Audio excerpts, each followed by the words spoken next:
सांज सकाळी हिरा जात असे दूत घेऊन गडावरी आणि चालत होती उपजीविका त्या लेकीच्या धंद्यावरती.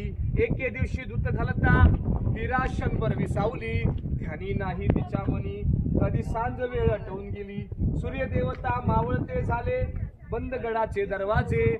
मनात भ्याली हिरा म्हणाली, घरी तान बाळ माझे. हात जोडून करी विनवणी, म्हणे गडकरी जाऊ द्या खाली मला. आणि गडकरी म्हणे नाही आज्ञा शिवरायांची आम्हाला.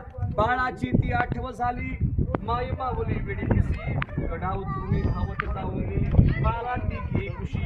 आकृतीने धाडस पाहुणी, महाराज स्तंभित झाले. साडी चोळी हिरास देऊनी, प्रेमी सन्मानित केले. गड्यावर त्या बुरुज बांधिला, साक्षाईच्या प्रेमाची. आणि कथा सांगता येत्या जुनी तेथील हिरकणी बुरुजाची. आणि कथा सांगता येत्या जुनी तेथील हिरकणी बुरुजाची. गडाच्या पायथ्याला गाव, त्या गावाला हिरकणीवाडी असं म्हणतात. आता आपण जाऊया शिवरायांच्या राजसभेत. आपण इथे उभे आहोत. इथे महाराजांचं ऑफिस होतं इतिहासामध्ये.